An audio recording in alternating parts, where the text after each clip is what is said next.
The Man Who Could Work Miracles, a Pantoum in Prose, by H.G. Wells. Narrated by Peter Walters.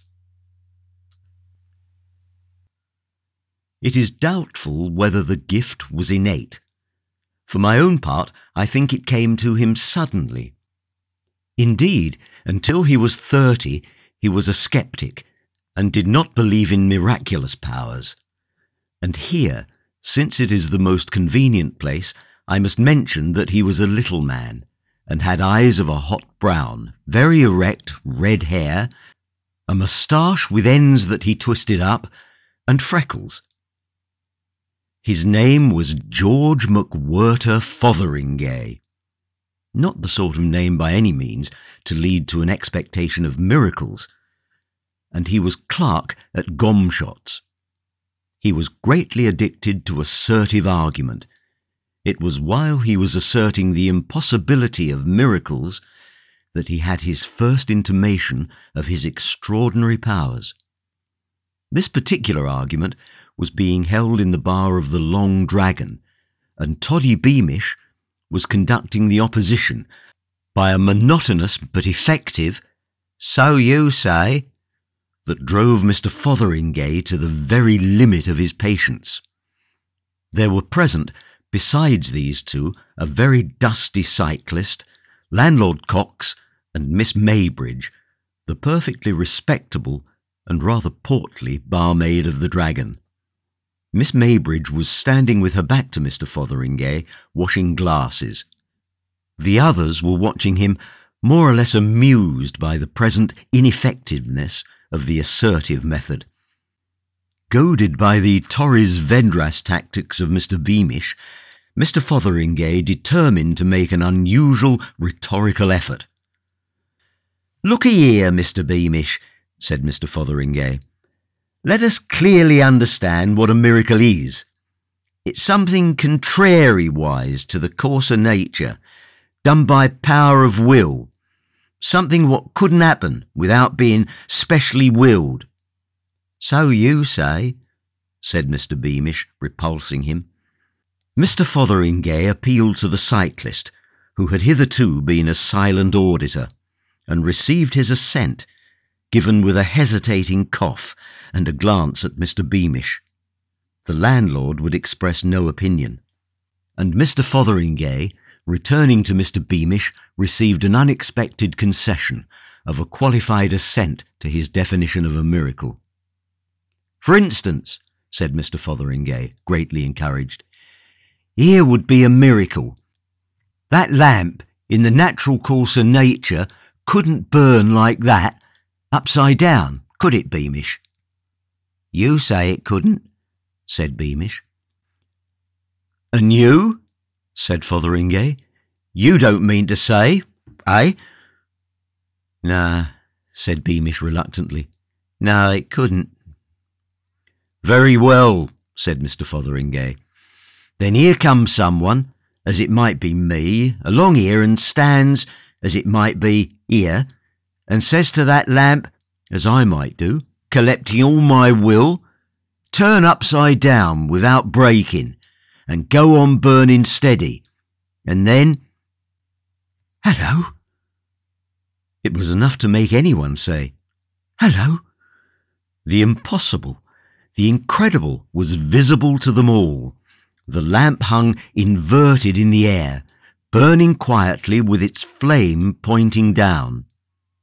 It was as solid and as indisputable as ever a lamp was, the prosaic, common lamp of the Long Dragon bar. Mr. Fotheringay stood with an extended forefinger, and the knitted brows of one anticipating a catastrophic smash. The cyclist, who was sitting next to the lamp, ducked and jumped across the bar. Everyone jumped, more or less. Miss Maybridge turned and screamed. For nearly 3 seconds the lamp remained still. A faint cry of mental distress came from Mr. Fotheringay. "I can't keep it up," he said, "any longer." He staggered back, and the inverted lamp suddenly flared, fell against the corner of the bar, bounced aside, smashed on the floor, and went out. It was lucky it had a metal receiver, or the whole place would have been in a blaze. Mr. Cox was the first to speak, and his remark, shorn of needless excrescences, was to the effect that Fotheringay was a fool. Fotheringay was beyond disputing even so fundamental a proposition as that. He was astonished beyond measure at the thing that had occurred. The subsequent conversation threw absolutely no light on the matter, so far as Fotheringay was concerned.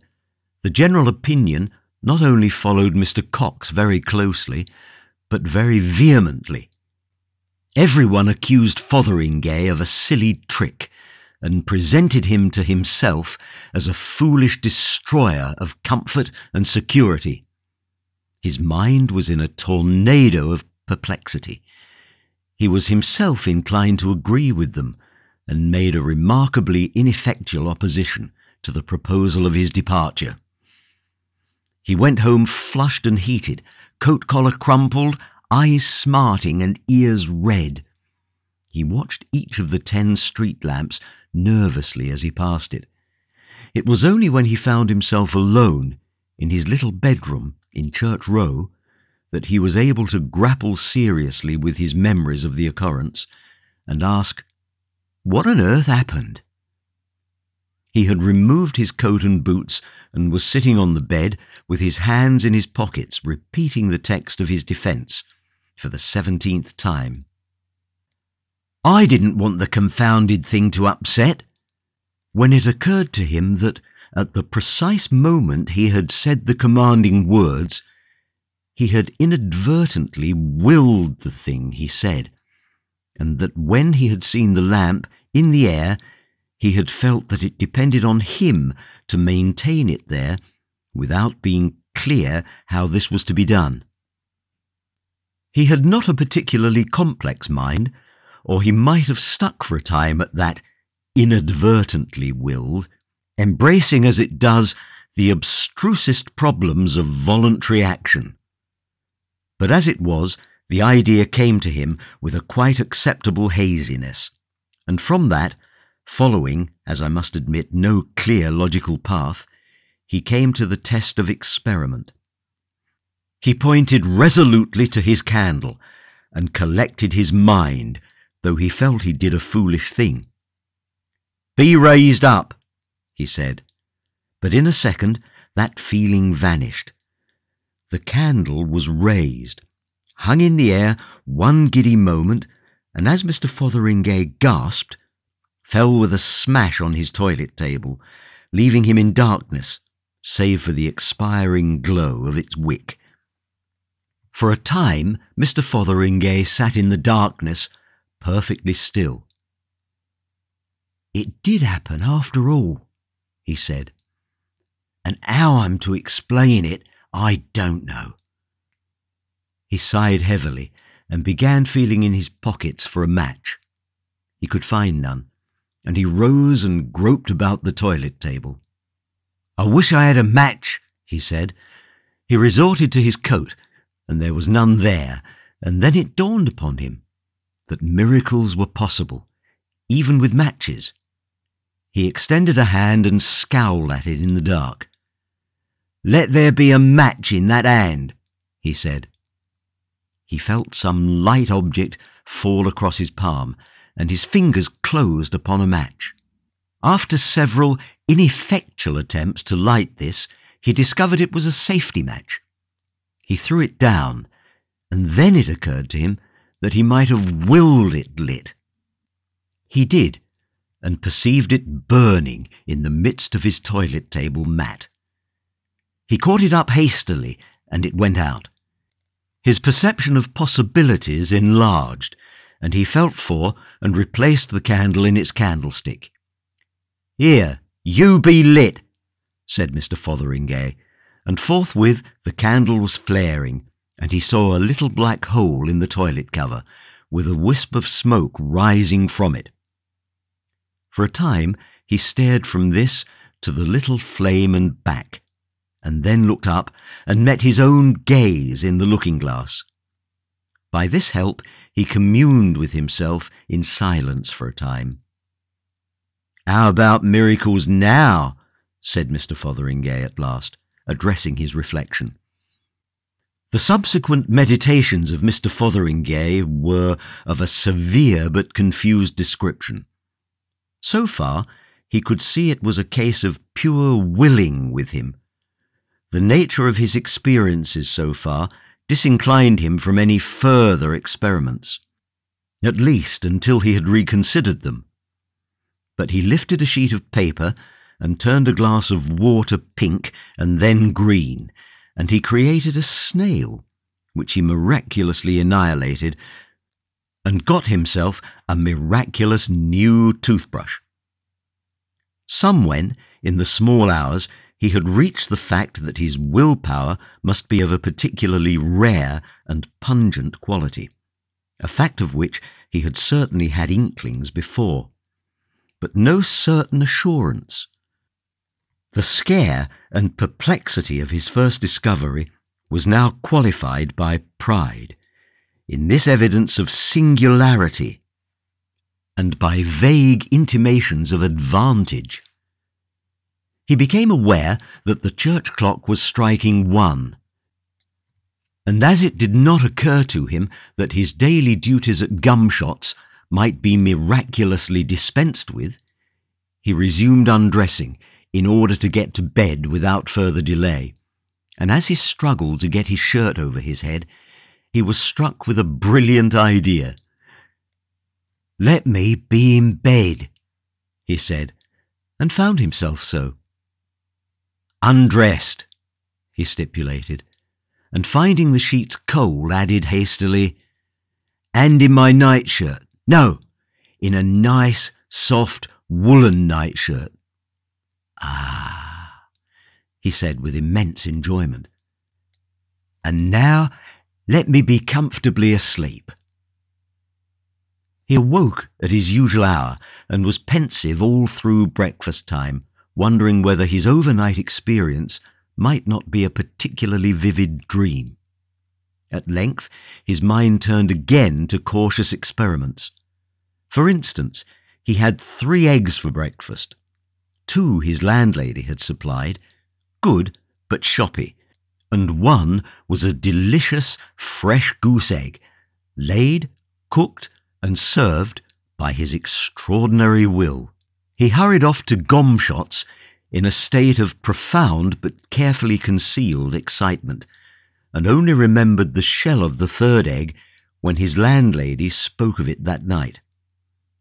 All day long he could do no work because of this astonishing new self-knowledge, but this caused him no inconvenience, because he made up for it miraculously in the last 10 minutes. As the day wore on, his state of mind passed from wonder to elation, albeit the circumstances of his dismissal from the Long Dragon were still disagreeable to recall, and a garbled account of the matter that had reached his colleagues led to some badinage. It was evident he must be careful how he lifted frangible articles, but in other ways his gift promised more and more as he turned it over in his mind. He intended, among other things, to increase his personal property by unostentatious acts of creation. He called into existence a pair of very splendid diamond studs, and hastily annihilated them again as young Gomshot came across the counting-house to his desk. He was afraid young Gomshot might wonder how he had come by them. He saw quite clearly the gift required caution and watchfulness in its exercise, but so far as he could judge, the difficulties attending its mastery would be no greater than those he had already faced in the study of cycling. It was that analogy, perhaps, quite as much as the feeling that he would be unwelcome in the Long Dragon, that drove him out after supper into the lane beyond the gasworks to rehearse a few miracles in private. There was possibly a certain want of originality in his attempts, for apart from his willpower, Mr. Fotheringay was not a very exceptional man. The miracle of Moses' rod came to his mind, but the night was dark and unfavourable to the proper control of large, miraculous snakes. Then he recollected the story of Tannhäuser that he had read on the back of the Philharmonic programme. That seemed to him singularly attractive and harmless. He stuck his walking stick, a very nice Poona Penang lawyer, into the turf that edged the footpath, and commanded the dry wood to blossom. The air was immediately full of the scent of roses, and by means of a match he saw for himself that this beautiful miracle was indeed accomplished. His satisfaction was ended by advancing footsteps.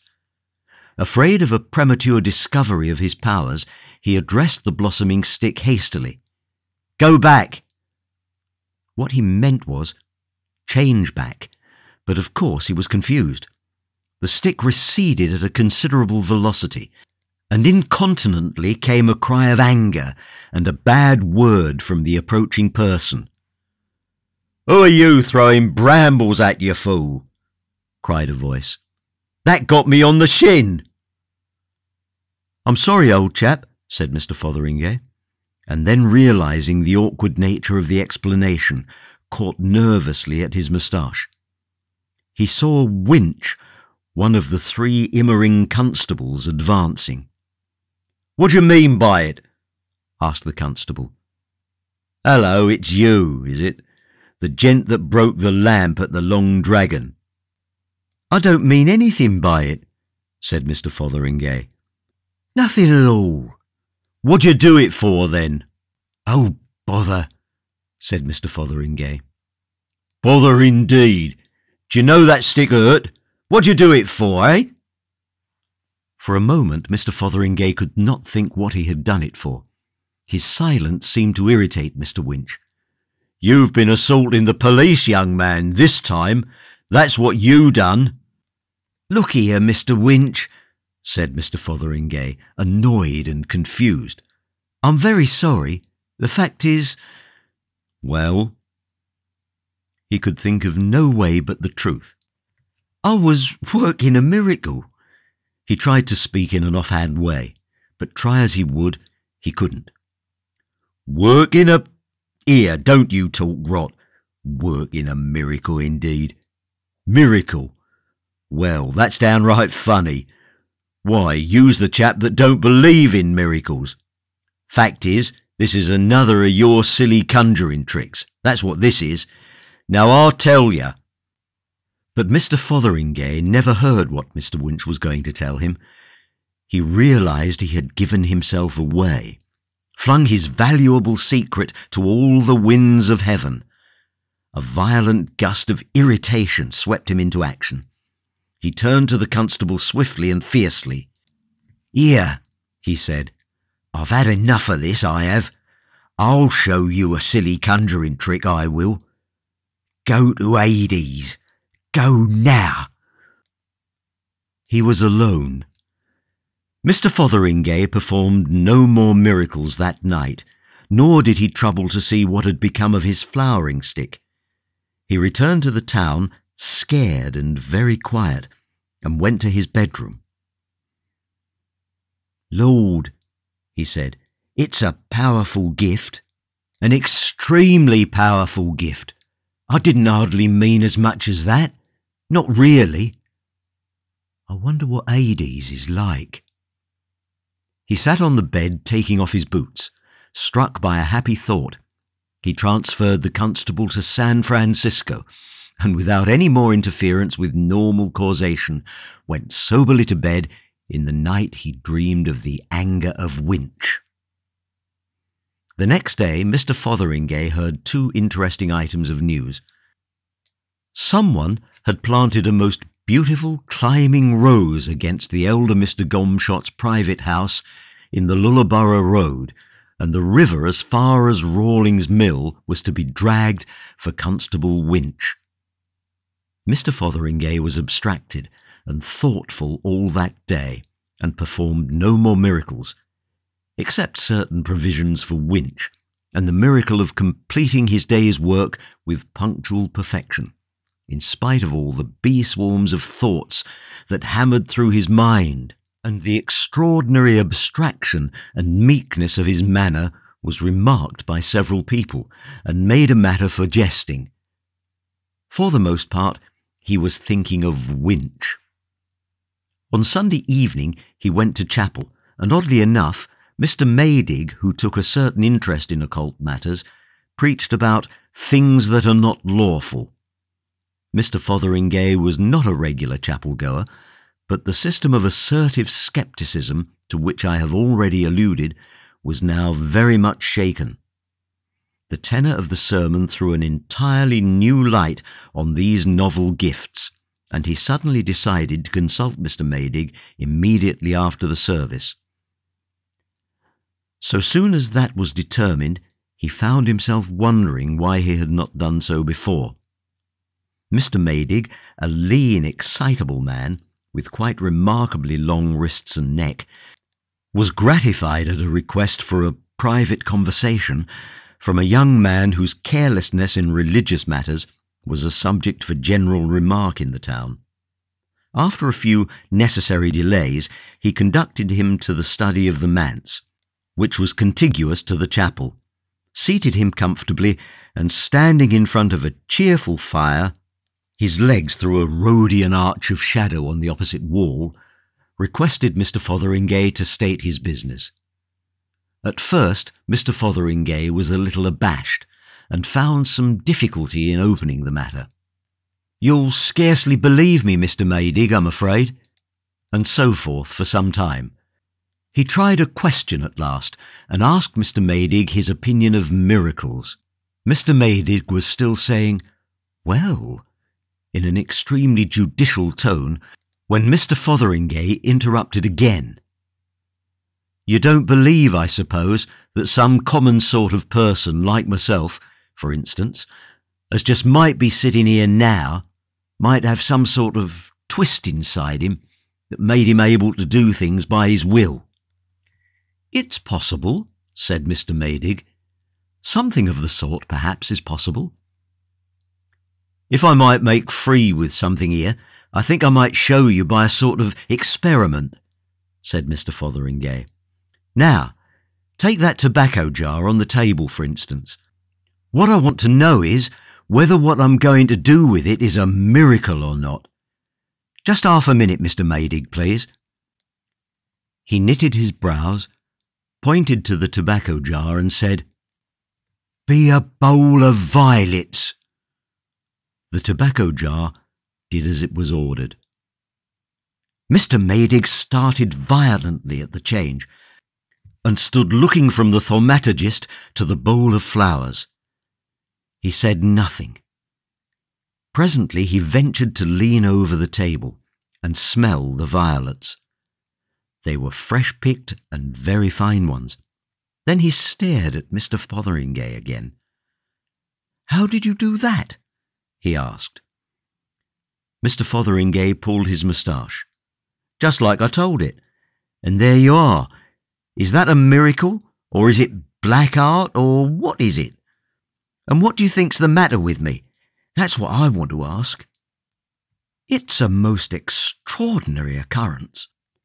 And this day last week I knew no more that I could do things like that than you did. It came quite sudden. It's something odd about my will, I suppose, and that's as far as I can see." "Is that the only thing? Could you do other things besides that?" "Lord, yes," said Mr. Fotheringay. "Just anything," he thought, and suddenly recalled a conjuring entertainment he had seen. "Here," he pointed. "Change into a bowl of fish. No, not that.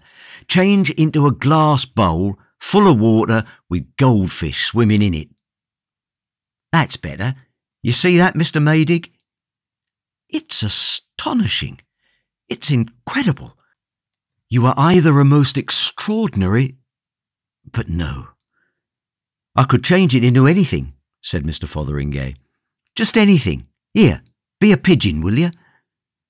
In another moment a blue pigeon was fluttering round the room, and making Mr. Maydig duck every time it came near him. "Stop there, will you?" said Mr. Fotheringay, and the pigeon hung motionless in the air. "I could change it back to a bowl of flowers," he said, and after replacing the pigeon on the table, worked that miracle. "I expect you'll want a pipe in a bit," he said, and restored the tobacco jar. Mr. Maydig had followed all these later changes in a sort of ejaculatory silence, stared at Mr. Fotheringay, and in a very gingerly manner picked up the tobacco jar, examined it, replaced it on the table. "Well," was his only expression of his feelings. "Now after that it's easier to explain what I came about," said Mr. Fotheringay, and proceeded to a lengthy and involved narrative of his strange experiences, beginning with the affair of the lamp in the Long Dragon and complicated by persistent allusions to Winch. As he went on, the transient pride Mr. Maydig's consternation had caused passed away. He became the very ordinary Mr. Fotheringay of everyday intercourse again. Mr. Maydig listened intently, the tobacco jar in his hand, and his bearing changed also with the course of the narrative. Presently, while Mr. Fotheringay was dealing with the miracle of the third egg, the minister interrupted with a fluttering extended hand. "Is it possible?" he said. "Is it credible? It is amazing, of course, but it reconciles a number of amazing difficulties. The power to work miracles is a gift, a peculiar quality, like genius or second sight. Hitherto it has come very rarely and to exceptional people. But in this case, I have always wondered at the miracles of Mohammed, and at Yogi's miracles, and the miracles of Madame Blavatsky. But, of course, yes, it is simply a gift. It carries out so beautifully the arguments of that great thinker—" Mr. Maydig's voice sank. "His Grace the Duke of Argyll. Here we plumb some profounder law, deeper than the ordinary laws of nature. Yes, yes, go on, go on." Mr. Fotheringay proceeded to tell of his misadventure with Winch, and Mr. Maydig, no longer overawed or scared, began to jerk his limbs about and interject astonishment. "It's this what troubled me most," proceeded Mr. Fotheringay. "It's this I'm most immediately in want of advice for. Of course he's in San Francisco, wherever San Francisco may be. But of course it's awkward for both of us, as you'll see, Mr. Maydig. I don't see how he can understand what has happened, and I dare say he's scared and exasperated something tremendous, and trying to get at me. I dare say he keeps on starting off to come here. I send him back by a miracle every few hours, when I think of it. And of course that's a thing he won't be able to understand, and it's bound to annoy him, and of course if he takes a ticket every time, it will cost him a lot of money. I done the best I could for him, but of course it's difficult for him to put himself in my place. I thought afterwards that his clothes might have got scorched, if Hades is all it's supposed to be, before I shifted him. In that case, I suppose they'd have to lock him up in San Francisco. Of course, I willed him a new suit of clothes on him directly I thought of it, but you see, I'm already in a deuce of a tangle." Mr. Maydig looked serious. "I see you are in a tangle. Yes, it's a difficult position. How you are to end it?" He became diffuse and inconclusive. "However, we'll leave Winch for a little and discuss the larger questions. I don't think this is a case of the black art, or anything of that sort. I don't think there is any taint of criminality about it at all, Mr. Fotheringay. None whatever, unless you are suppressing material facts. No, it's miracles, pure miracles, miracles, if I may say so, of the very highest class." He began to pace the hearthrug and gesticulate, while Mr. Fotheringay sat with his arm on the table and his head on his arm, looking worried. "I don't see how I'm to manage about Winch," he said. "A gift of working miracles, apparently a very powerful gift," said Mr. Maydig, "will find a way about Winch, never fear. My dear sir, you are a most important man, a man of the most astonishing possibilities. As evidence, for example, and in other ways, the things you may do." "Yes, I've thought about a thing or two," said Mr. Fotheringay, "but some of the things come a bit twisty. You saw that fish at first?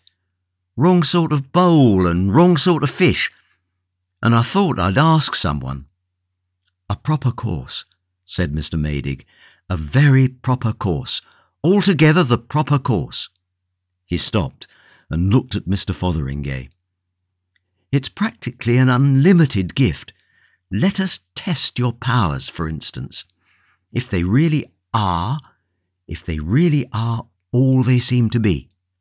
And so, incredible as it may seem, in the study of that little house behind the Congregational Chapel on the evening of Sunday, November the 10th, 1896, Mr. Fotheringay, egged on and inspired by Mr. Maydig, began to work miracles.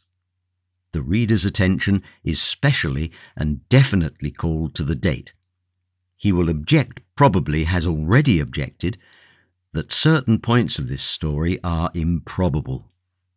That if any things of the sort already described had indeed occurred, they would have been in all the papers a year ago.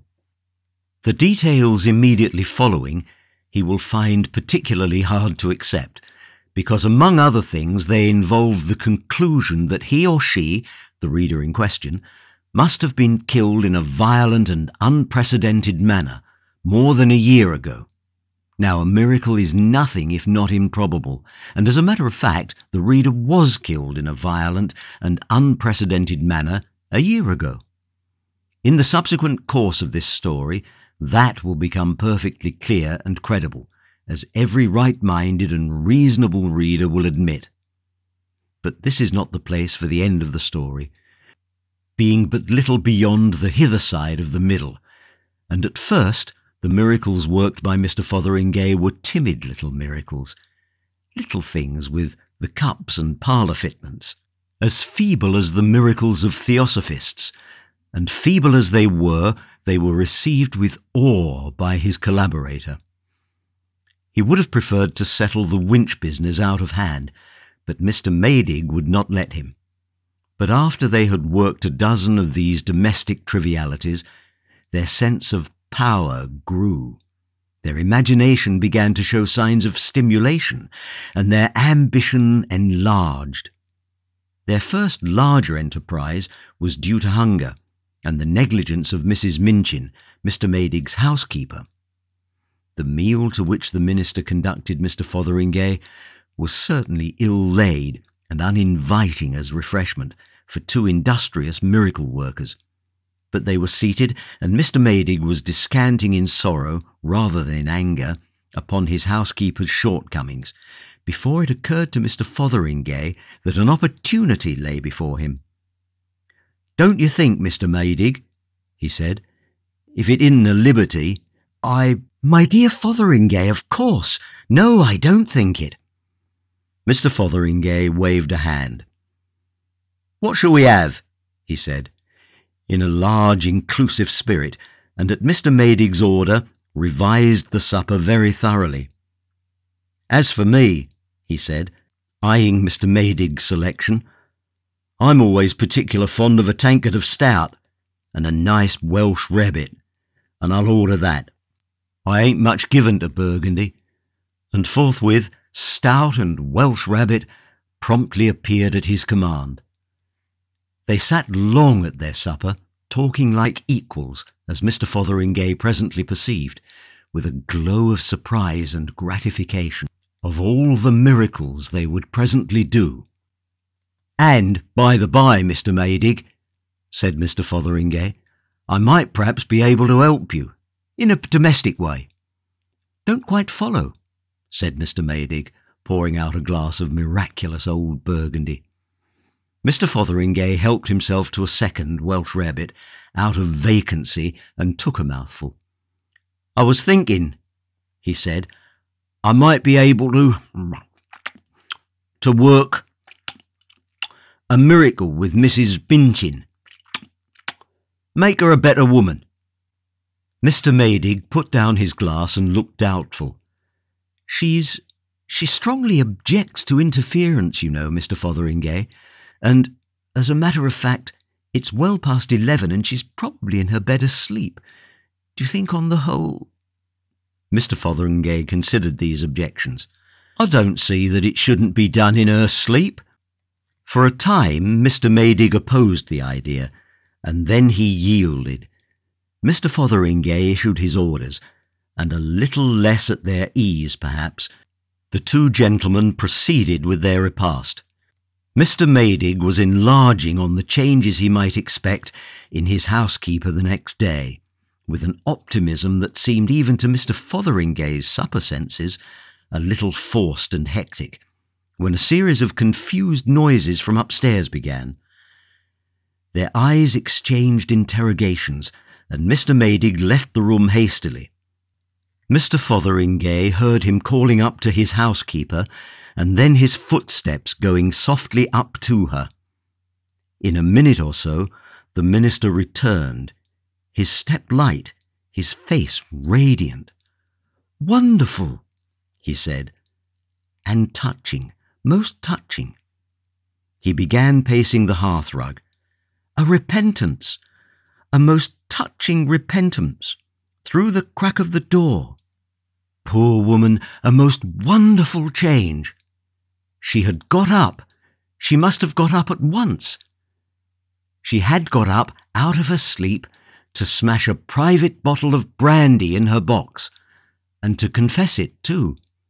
But this gives us, it opens a most amazing vista of possibilities. If we can work this miraculous change in her—" "The thing's unlimited, seemingly," said Mr. Fotheringay. "And about Mr. Winch?" "Altogether unlimited." And from the hearthrug, Mr. Maydig, waving the Winch difficulty aside, unfolded a series of wonderful proposals he invented as he went along. Now, what those proposals were does not concern the essentials of this story. Suffice it that they were designed in a spirit of infinite benevolence, the sort of benevolence that used to be called postprandial. Suffice it, too, that the problem of Winch remained unresolved. Nor is it necessary to describe how far that series got in its fulfillment. There were astonishing changes. The small hours found Mr. Maydig and Mr. Fotheringay careering across the chilly market square under the still moon in a sort of ecstasy of thaumaturgy. Mr. Maydig all flap and gesture, Mr. Fotheringay short and bristling, and no longer abashed at his greatness. They had reformed every drunkard in the parliamentary division, changed all the beer and alcohol to water. Mr. Maydig had overruled Mr. Fotheringay on this point. They had, further, greatly improved the railway communication of the place, drained Flinders Swamp, improved the soil of One Tree Hill, and cured the Vicar's Wart. And they were going to see what could be done with the injured pier at South Bridge. "The place," gasped Mr. Maydig, "won't be the same place tomorrow. How surprised and thankful everyone will be." And just at that moment the church clock struck 3. "I say," said Mr. Fotheringay, "that's 3 o'clock. I must be getting back. I've got to be at business by 8, and besides, Mrs. Wim's—" "We're only just beginning," said Mr. Maydig, full of the sweetness of unlimited power. "We're only beginning. Think of all the good we're doing when people awake—" "But—" said Mr. Fotheringay. Mr. Maydig gripped his arm suddenly. His eyes were bright and wild. "My dear chap," he said, "there's no hurry. Look." He pointed to the moon at the zenith. "Joshua." "Joshua," said Mr. Fotheringay. "Joshua," said Mr. Maydig. "Why not? Stop it." Mr. Fotheringay looked at the moon. "That's a bit tall." "Why not?" said Mr. Maydig. "Of course it doesn't stop. You stop the rotation of the earth, you know. Time stops. It isn't as if we were doing harm." Said Mr. Fotheringay. "Well," he sighed, "I'll try. Here." He buttoned up his jacket and addressed himself to the habitable globe, with as good an assumption of confidence as lay in his power. "Just stop rotating, will you?"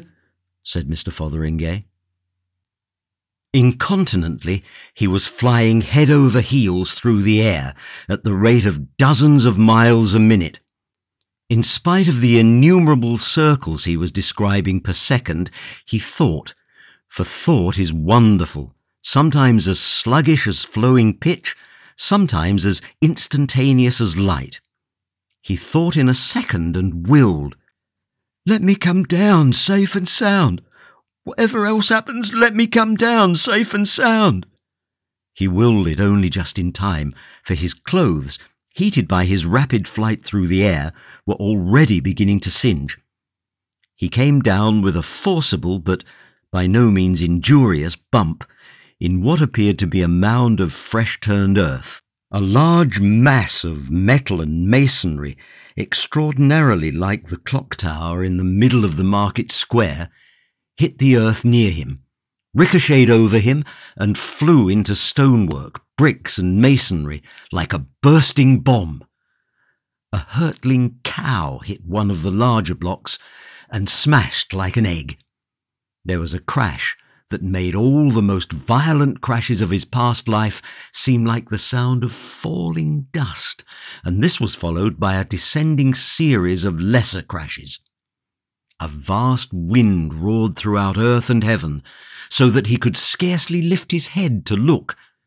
For a while he was too breathless and astonished even to see where he was or what had happened, and his first movement was to feel his head and reassure himself that his streaming hair was still his own. "Lord," gasped Mr. Fotheringay, scarcely able to speak for the gale. "I've had a squeak. What's gone wrong? Storms and thunder. Only a minute ago a fine night. It's Maydig set me on to this sort of thing. What a wind! If I go on fooling in this way, I'm bound to have a thundering accident. Where's Maydig? What a confounded mess everything's in." He looked about him. So far as his flapping jacket would permit, the appearance of things was really extremely strange. "The sky's all right, anyhow," said Mr. Fotheringay. "And that's about all is right, and even there it looks like a terrific gale coming up.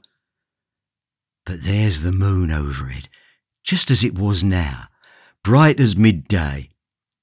But as for the rest, where's the village? Where's anything? And what on earth set the wind a-blowing? I didn't order no wind." Mr. Fotheringay struggled to get to his feet in vain, and after one failure remained on all fours, holding on. He surveyed the moonlit world to leeward, with the tails of his jacket streaming over his head. "There's something seriously wrong," said Mr. Fotheringay, "and what it is, goodness." Far and wide nothing was visible in the white glare through the haze of dust that drove before a screaming gale, but tumbled masses of earth and heaps of inchoate ruins. No trees, no houses, no familiar shapes, only a wilderness of disorder, vanishing at last into the darkness beneath the whirling columns and streamers, the lightnings and thunderings of a swiftly rising storm. Near him, in the livid glare, was something that might once have been an elm tree, a smashed mass of splinters, shivered from bows to base, and further a twisted mass of iron girders, only too evidently the viaduct, rose out of the piled confusion. You see, when Mr. Fotheringay had arrested the rotation of the solid globe,